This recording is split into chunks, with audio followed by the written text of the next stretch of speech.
After the inauguration in 1993, the Clintons fired the White House Travel Office employees, allowing their wealthy Hollywood friends to take over the lucrative travel business. This led to investigations by the FBI, DOJ, GAO, Oversight Committee, and the Whitewater Independent Counsel. The Clintons claimed the firings were due to financial misdeeds, but the employees were cleared on all counts. Hillary Clinton allegedly played a central role in the firings, yet in her sworn testimony, she claimed she was not involved. The independent counsel found this to be factually inaccurate and that she made factually false statements. The Clintons were forced to remove their friends and reinstate the previous employees. Vince Foster, the longtime friend and companion of Hillary Clinton, was significantly involved in several Clinton scandals. Due to the strange circumstances surrounding his death in 1993, an investigation ensued.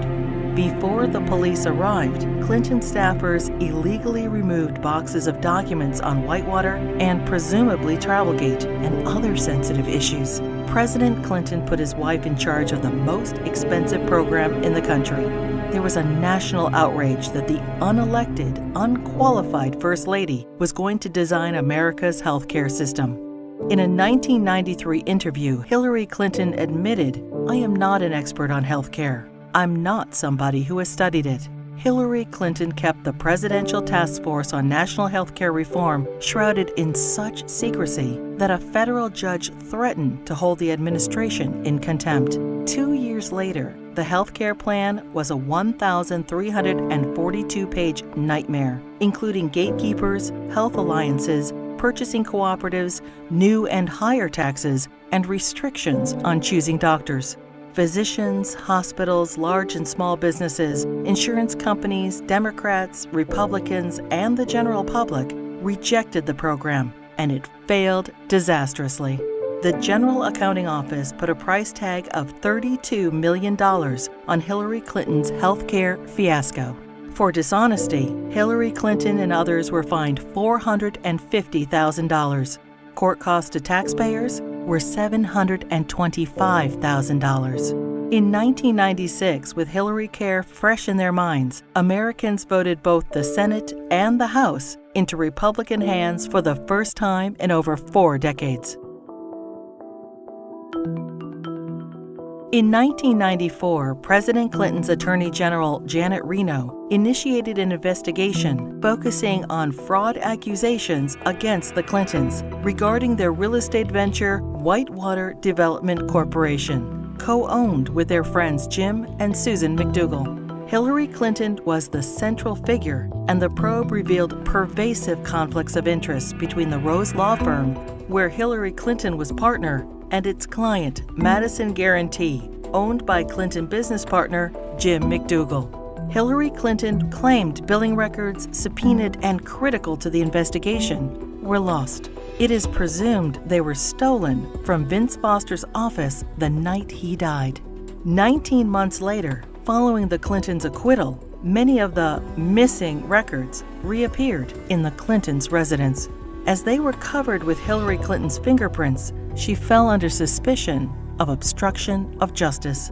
Their business partner, Susan McDougal, refused to testify against the Clintons, assuring they were not charged. Susan McDougal went to prison for her silence, but was pardoned by President Clinton. 15 Clinton associates were convicted of 40 federal crimes related to Whitewater. The independent counsel's report highlighted the president's abundant and calculating lies under oath, obstruction of justice, and abuse of power. During this case, many other alleged abuses were uncovered. The 4.5-year expanded investigation cost taxpayers $145 million.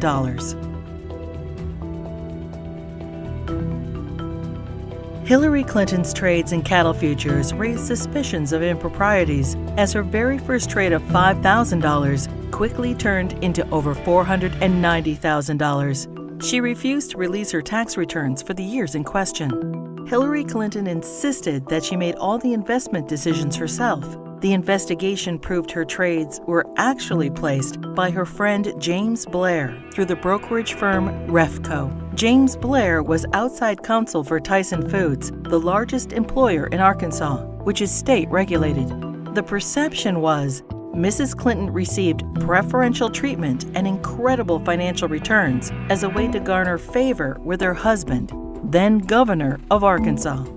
Refco was investigated and paid the largest fines in the history of the exchange.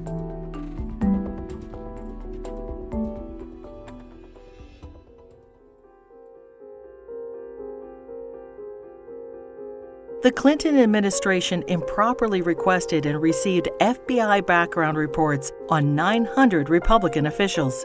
Hillary Clinton allegedly initiated the request to add data to her enemies list, leading to 3 separate investigations in 1996. In testimony, the White House Personnel Security Director refused to name Hillary Clinton as the source of the request, and he was forced to resign. Hillary Clinton claimed she was guiltless and was called a congenital liar in the New York Times. The fund was established so individuals or companies hoping to garner favor with the president could help pay the Clintons' endless legal bills. In 1996, the Justice Department investigated campaign fundraising abuses and cover-ups by the Clintons in connection with an effort by China to influence administration policies. In violation of U.S. law, agents for the Chinese government and military funneled millions into President Clinton's re-election campaign, the Clinton Legal Defense Fund, and the DNC. The DOJ's report stated, "A pattern of events suggests a level of knowledge within the White House, including the President's and First Lady's offices, concerning the injection of foreign funds into the re-election effort."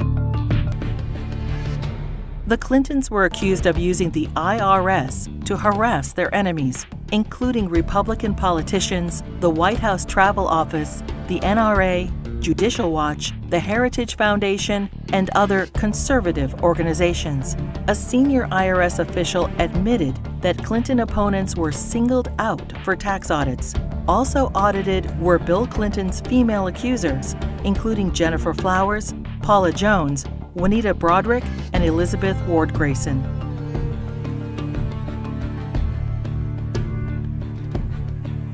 As he was leaving office in January 2001, President Clinton pardoned 450 people for crimes ranging from cocaine trafficking to kidnapping and terrorism.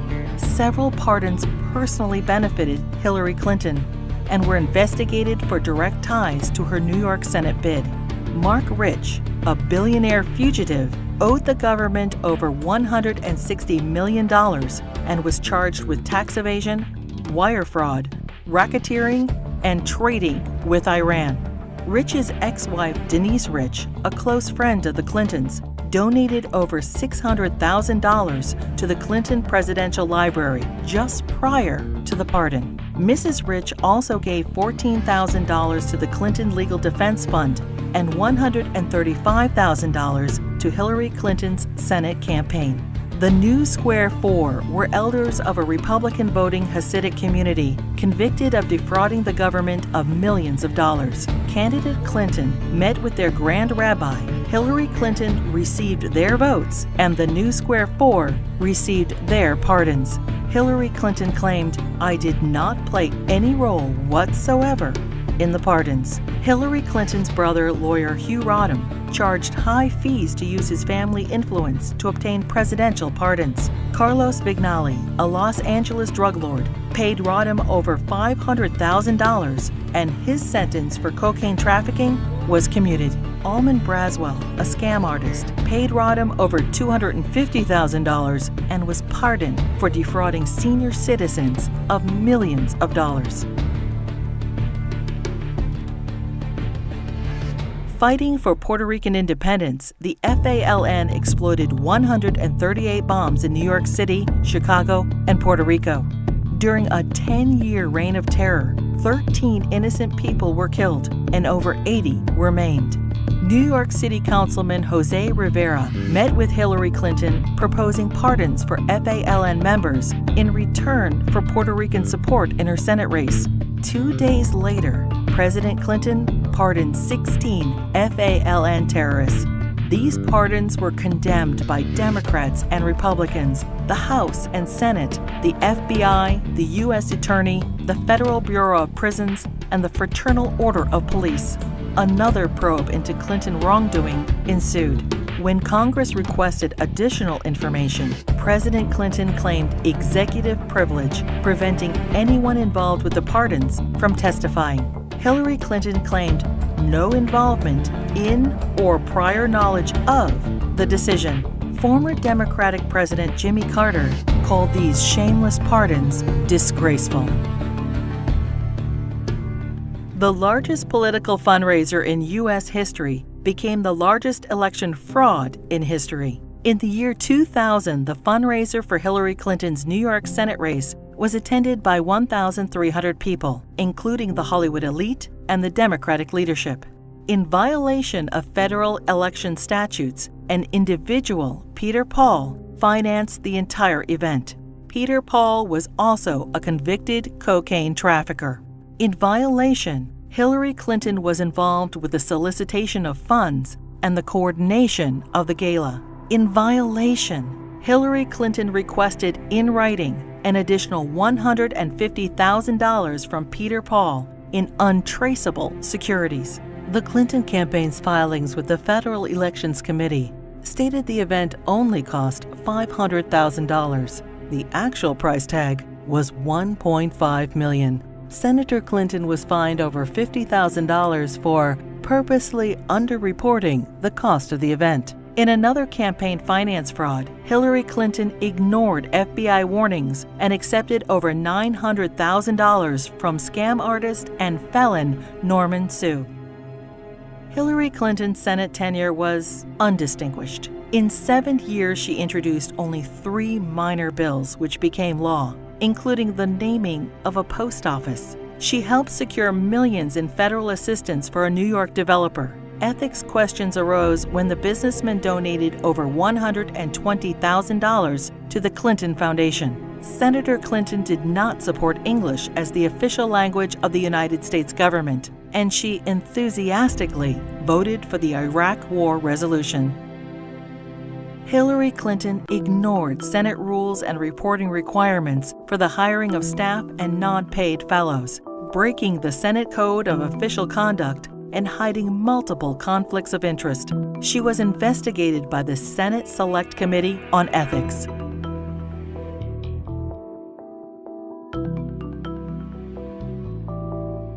Hillary Clinton's long history of campaign finance abuses continued. Jeffrey Thompson and other fundraising bundlers for her failed 2008 presidential campaign pled guilty to conspiracy and campaign finance law violations. In the primaries, Democrats nominated the little-known junior Senator Obama over the well-known, scandal-ridden Hillary Clinton. In 2009, President Obama nominated Hillary Clinton as Secretary of State. In 2014, the State Department spokesperson was asked to identify one tangible achievement from Hillary Clinton's 4 years as Secretary of State. She responded, "I am certain those who were here at the time, who worked hard on that effort, could point out one." Secretary Clinton's tenure had no signature doctrine or diplomatic breakthrough.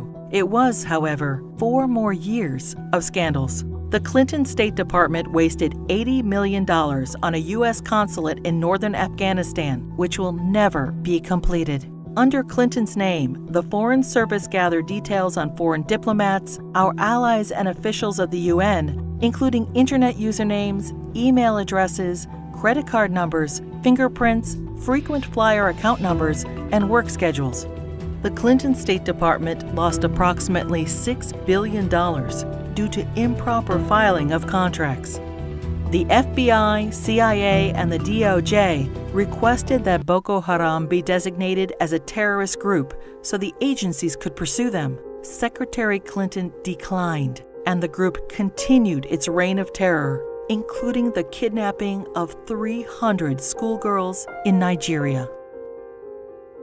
A special investigator for the State Department claims probes into illegal acts by the Diplomatic Security Service and ambassadors were influenced, manipulated, or simply called off under Hillary Clinton. These include sexual assaults by State Department security officials in Beirut, endemic engagement of prostitutes by Hillary Clinton's security detail, drug use by State Department contractors in Baghdad, solicitation of child male prostitutes by U.S. ambassador to Belgium. Secretary Clinton's spokesperson claimed Hillary Clinton had no knowledge of any of the scandals in her State Department. "We learned of it from the media and don't know anything beyond what's been reported."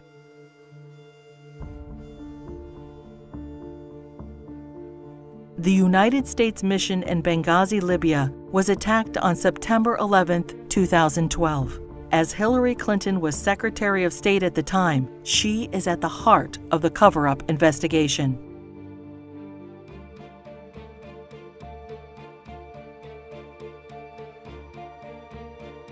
When she finally testified to Congress 4 months after the attack, she famously stated, "The fact is we had 4 dead Americans. Was it because of a protest? Or was it because guys out for a walk one night who decided they'd go kill some Americans? What difference at this point does it make?"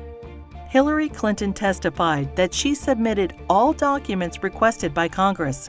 20 months later, and only through a Freedom of Information Act request, 41 new documents were released, including changes to Ambassador Susan Rice's talking points. More documents are still being withheld.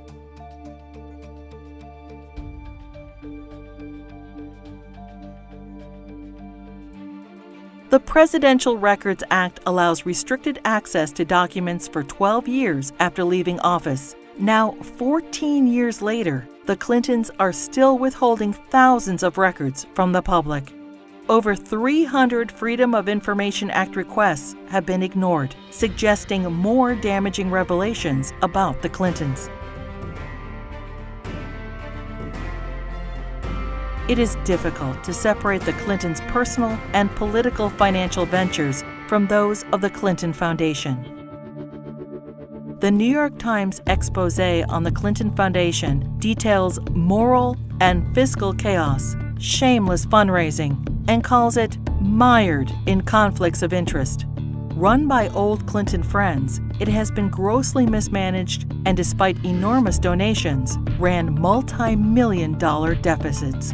Already rife with conflicts of interest, the foundation's offices are now shared by the Hillary Clinton presidential campaign. Americans can give $2,300 to presidential candidates, but there are no limits on donations to foundations. Hillary Clinton cannot legally accept campaign donations from foreigners, but no restrictions apply to foundations. Secretary of State Clinton traveled to Moscow and pressed the Russian government to purchase planes from Boeing. 2 months later, contract in hand, Boeing donated $900,000 to the Clinton Foundation. The foundation's support from foreign interests hoping to influence U.S. policy is of grave concern. Foreign donations to the foundation increased by 70% when Hillary Clinton ran for president in 2008.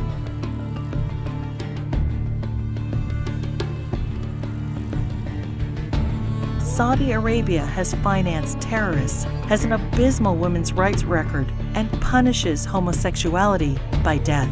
And yet, the Kingdom of Saudi Arabia is one of the largest supporters of the Clinton Foundation. In a Clinton co-presidency, every large donation could raise suspicions of improprieties or influence peddling and lead to non-stop investigations.